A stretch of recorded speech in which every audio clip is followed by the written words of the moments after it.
BFM Business, la librairie de l'écho. Emmanuel Le Chypre. On se retrouve pour la deuxième partie de cette librairie de l'écho. Nous la clôturons comme de coutume avec nos chroniqueurs Benahouda Abdelhaim et sa moisson d'études glanées dans le monde entier. Et puis notre bibliothécaire du jour, Marjorie Adelson. Mais tout de suite, on retrouve nos critiques attitrés. À ma gauche, Christian Chavagneux, éditorialiste à alternativeéconomique.fr et critique attitré d'Alternative Économique. Et puis à ma droite, Jean-Marc Daniel, professeur émérite à l'ESCP Business School, le critique lui aussi attitré de la Société d'économie politique, dont il est aussi le président. Allez, on commence avec votre choix, Christian. Ça s'appelle 2 € de l'heure et c'est écrit par Nejma Brahim aux éditions du Seuil. Ouais, c'est un livre qui nous parle de gens qui travaillent pour Franprix, pour la Poste, pour la SNCF, pour Bouygues et pour plein d'autres entreprises. Ils sont à peu près 700 000 en France. Ouais. Des gens qui vivent en France, hein, qui sont installés et qui ont des contrats intérim, des CDD, des CDI. Il y a même des médecins qui font tourner les hôpitaux. Et pourtant, tous ces gens-là, ce sont des sans-papiers. Et on comprend d'abord dans le livre, c'est un livre de témoignages qui fait parler tous ces sans-papiers, on comprend que en fait, la France fabrique ces sans-papiers. En fait, la préfecture, le pouvoir de la préfecture est énorme. Vous êtes un sans-papier quand vous êtes un étranger, vous n'avez pas de titre de séjour, soit parce que la préfecture ne veut pas vous le donner, soit ne veut pas vous le renouveler, soit vous le renouvelle, mais trop tard. Ouais. Et en fait, on s'aperçoit que le préfet a tout pouvoir sur la vie de ces gens. Alors, quelquefois, il y a des préfets sympas, et donc il y en a qui savent que pour demander, il vaut mieux aller à telle préfecture plutôt qu'à l'autre. Mais c'est à ce point-là. C'est vraiment à ce point-là. Il y a des différences entre préfectures. Le fait du prince préfectoral. Exactement, le fait du prince. C'est tout à fait ça. C'est la bonne expression, le fait du prince préfectoral. Et pour ceux qui ne sont pas très sympas, l'autrice nous dit violence institutionnelle, voire, je la cite, racisme institutionnel. Évidemment, pour ces étrangers, ça concerne mais évidemment des étrangers. Quand vous êtes privé de ce papier, vous êtes privé d'un droit de travailler, d'un droit au logement, de droit de voyager, d'aller voir les gens dans votre propre pays. Donc bien évidemment, tous ces sans-papiers, ils développent des stratégies de contournement. Alors, c'est quoi les stratégies de contournement? Donc, on les découvre dans le livre. Travailler sous alias, par exemple. Vous prenez quelqu'un qui vous ressemble, vous prenez les papiers d'identité de quelqu'un d'autre et vous faites passer pour quelqu'un d'autre. Évidemment, quand vous travaillez comme ça, c'est l'autre personne qui est payée. Alors, normalement, elle vous reverse le salaire, sauf quand elle a des petits problèmes personnels et qu'elle a un petit peu de temps à vous reverser. Mais globalement, plutôt, ça a l'air d'aller de ce côté-là. Le problème, c'est que vous cotisez aussi pour la retraite, pour le chômage, mais vous cotisez pour l'autre personne. Et là, c'est l'autre personne qui accumule des droits et vous, rien du tout. Vous avez aussi la possibilité de travailler avec des faux papiers. Vous avez même des patrons qui viennent vous voir en disant « T'as pas de papier, tiens, va donc à cette adresse, tu auras de très bons faux papiers et je t'embauche. » Ou alors, il y a des gens qui carrément travaillent sans papier.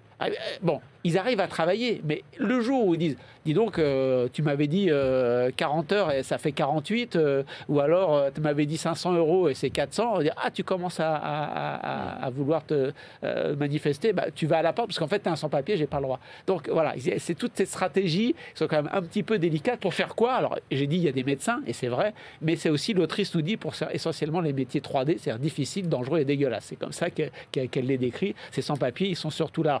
Il y a des patrons sympas qui aident vraiment, qui donnent le fameux papier CERFA qui justifie du fait que la personne travaille depuis longtemps pour que la préfecture aide.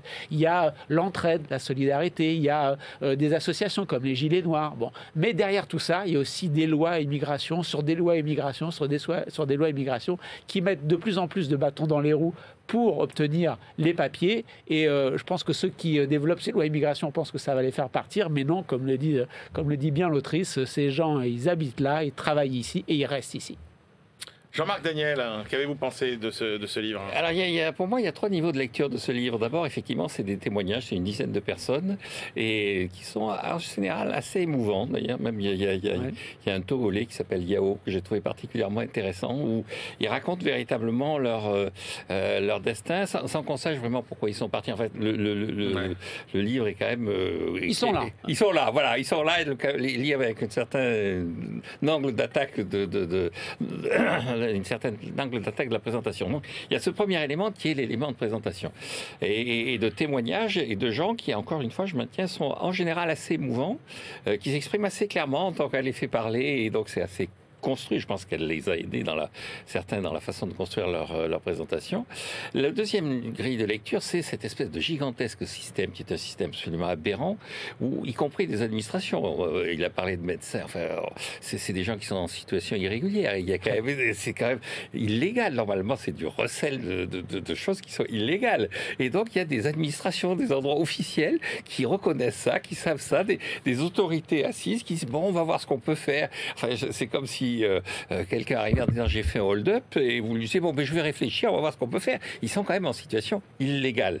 Et donc il y a une espèce de présentation d'un système de travail au noir qui est devenu ubuesque et qu'elle dénonce assez bien et de toute façon, je trouve assez cohérente. Et puis alors, il y a cet aspect militant, donc avec des expressions outrées, c'est-à-dire nouvel esclavage, tout ça. Enfin, une espèce de violence et de virulence de la présentation des choses où on ne contextualise pas la situation, c'est-à-dire on n'explique pas pourquoi ils sont là, on n'explique pas pourquoi ils sont venus, on n'explique pas quelles sont les attentes, on n'explique pas vraiment pourquoi donc il y a des OQTF, pourquoi ils ont reçu cette obligation de quitter le territoire français. Bon, il y a tout un acte militant qui, à mon avis, nuit. Il y a un travail qui est un travail, effectivement, un travail de journaliste de bonne qualité, sachant qu'elle le dit au tout début, dans le tout premier chapitre, elle dit qu'il y a effectivement probablement entre 600 000 et 700 000 personnes qui sont dans cette situation. Elle revient là-dessus après dans le livre, elle explique comment on arrive à 600 000, 700 000 personnes, mais elle dit, en fait, ces chiffres ne s'appuient que sur des approximations. Oui. Tout ça, c'est un gigantesque système au noir.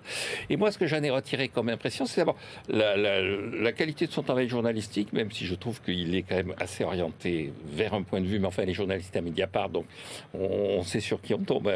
Elle avance pas masquée, elle dit exactement quelles sont ses opinions. Et surtout, comment est-ce qu'on peut arriver à une sorte d'aberration aussi forte dans la construction de ce système? 2 € de l'heure, Christian, ça correspond à quoi? Ça correspond au salaire que certains de ces sans-papiers sont payés. C'est le salaire moyen dont elle estime effectivement qu'ils le perçoivent, sachant que ça va effectivement, encore une fois, dans les hôpitaux, c'est à peu près correct, mais il y a des gens dans le BTP, enfin, il y a des vrais criminels. On est bien d'accord que c'est cette population-là dont on parle quand on parle de régulariser les sans-papiers qui travaillent. C'est ceux qui étaient au cœur du débat, finalement, sur la loi immigration. Exactement. On passe à votre choix, Jean-Marc Daniel. 40 idées reçues sur le transport, par André Breteau aux éditions Erol. Donc André Breteau, c'est un ingénieur des ponts, et qui a travaillé pour une grande entreprise de BTP qui se consacre à construire des routes. Qui s'appelle Vinci. Vinci. Et donc qui dit que, évidemment, il a une certaine vision lui aussi. Il a une façon d'aborder les choses. Donc c'est pas parce qu'il est à Mediapart, mais c'est parce qu'il était à Vinci. Donc on peut considérer qu'il a une vision un peu orientée, pour ne pas dire biaisée des choses. Mais son propos, c'est de dire qu'en fait, effectivement, il y a une sorte de vision très positive du chemin de fer et très négative de la route. Et il est là pour rétablir un certain équilibre. Voilà, pour essayer d'établir un certain équilibre. Alors, voilà, exactement, vous avez compris. Et donc, il axe son propos autour d'une notion qu'il appelle le DQL, le déplacement quotidien long, en disant effectivement, le véritable problème et le véritable enjeu au travers de l'affaire du réchauffement climatique, c'est quand même ces gens qui, chaque jour, pour aller travailler, pour aller faire leurs courses, bougent. Et il dit, donc les idées reçues, c'est de croire que d'abord on a toujours voyagé. Il dit c'est pas vrai, on s'est mis à voyager de façon très récente. Il explique que et donc il dit à un moment donné le nombre de gens qui encore en 1936 au moment de la loi sur les congés payés et de la création de billets de congés payés dans les SNCF, le nombre de gens qui n'avaient jamais vu la mer. Il dit vous prenez un Parisien ou un Lyonnais en 1936, la plupart d'entre eux n'ont pas vu la mer. Et donc les gens voyageaient beaucoup moins. Donc là on a pris l'habitude de voyager. Donc on peut se poser la question de savoir effectivement la pertinence de tous ces voyages. Et puis surtout, il dit, on dit le chemin de fer, mais enfin, il y a quand même un tiers des voies de chemin de fer qui ne sont pas électrifiées, donc c'est du diesel qui pollue tout autant que la route. Les gens disent, oui, mais le TER vous amène dans le centre-ville, mais il y a tout un tas de gens qui ont envie d'aller dans d'autres villes que la grande métropole, les grandes métropoles vers lesquelles va le TER. Donc, il dit, il y a une espèce de vraie utilité sociale à maintenir de la route, et tout mettre en place autour du chemin de fer est une aberration.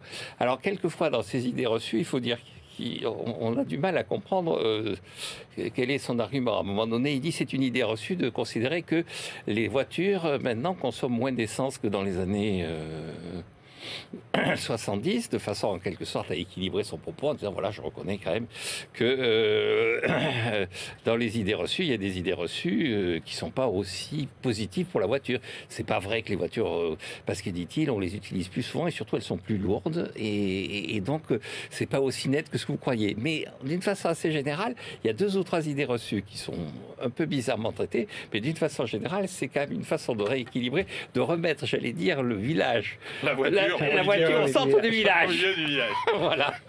Christian Chavagneux. Jean-Marc a fait le soutien et la critique, donc je m'associe aux deux. Non, c'est un livre intéressant quand un spécialiste va chercher des données bien particulières. Ouais. Pour nous qui sommes des commentateurs généralistes, forcément on apprend des choses. Le bouquin a 2 gros défauts. Le premier, c'est qu'on est noyé sous les statistiques. Ah oui. De temps en temps, un petit tableau statistique ou une courbe en disant regardez, ça aurait suffi. Là, il nous décrit sur de longs paragraphes toutes les stats. À la fin, on est un petit peu perdu. Et le deuxième gros défaut, c'est celui qu'a souligné Jean-Marc, c'est qu'on se demande pourquoi ce monsieur de Vinci déteste autant les trains et adore autant la route. Mais encore ça, bon, voilà, c'est un avis, il le défend. Mais alors, les autocars, la 5e fois où il dit qu'il faut développer les autocars, on n'en peut plus. Ouais. Il aurait mieux fait de faire un bouquin disant les autocars sont notre avenir. Voilà, alors ça aurait été clair, ils auraient fait les mêmes constats. C'est vrai qu'il est assez insistant sur les cars Macron. Il aurait pu nous faire le constat que le train, c'est pas la solution et que les autocars, c'est... Mais pourquoi pas? Moi, je suis pas un spécialiste, donc je sais pas s'il a raison ou pas. Mais au bout d'un moment, on en a marre. Alors, c'est vrai qu'on apprend des choses. Moi aussi, j'étais sensible, comme Jean-Marc, au fait qu'ils nous disent on ne sait pas toujours autant déplacer. Et aujourd'hui, est-ce qu'on ne se déplace pas un peu trop, quelquefois pour rien? C'est devenu une sorte de luxe. Pourquoi se déplacer? Le technosolutionnisme, n'y croyez pas. Donc, pour un ingénieur, pour un X, je trouve bien de dire le technosolutionnisme, ça ne marche pas. Il n'est pas du tout pour les transports en commun gratuits. Hein. Il dit, parce que si vous faites du gratuit, d'où vient l'argent pour investir pour le confort, pour la sécurité? Et pourquoi pas en ville stricto sensu. Hein. Stricto sensu, il est d'accord pour dire que la marche et le vélo, ça peut suffire. Mais son grand sujet, c'est les déplacements quotidiens longs, plus de 20 km pour se déplacer. Alors, il nous dit, on pourrait croire que c'est les ruraux, les périurbains, avec l'étalement. Il dit, un tiers, moi j'ai été surpris par cette stat, un tiers des gens qui habitent Paris font plus de 20 km pour aller travailler. Un tiers, donc c'est quand même pas mal. Et il dit, pour ça, l'intermodal de transport en commun, un bout de TER, un bout de bus, ça ne marche pas. Il y a trop de gens qui partent de partout et qui veulent aller dans plein d'endroits, pas forcément la métropole d'à côté. Bon, c'est dommage qu'il y ait trop de routes et trop de critiques du train. Il aurait pu vouloir dire, les TER, voilà comment on peut les améliorer. S'il y a du diesel, il faudrait peut-être les électrifier. Non, à chaque fois, c'est la route qui est la solution. Pour un ancien de Vinci, c'est pas étonnant, mais bon, c'est dommage. Par ailleurs, je maintiens, on apprend plein de choses. Ouais, c'est intéressant. Voilà, vous nous avez choisi chacun 2 livres écrits par des auteurs relativement engagés qui avaient moins qu'on puisse dire dans les 2 cas, mais qui vous ont intéressé et qui n'en sont pas moins estimables. Merci beaucoup, messieurs. Allez, on retrouve notre bibliothécaire du jour, Marjorie Adelson.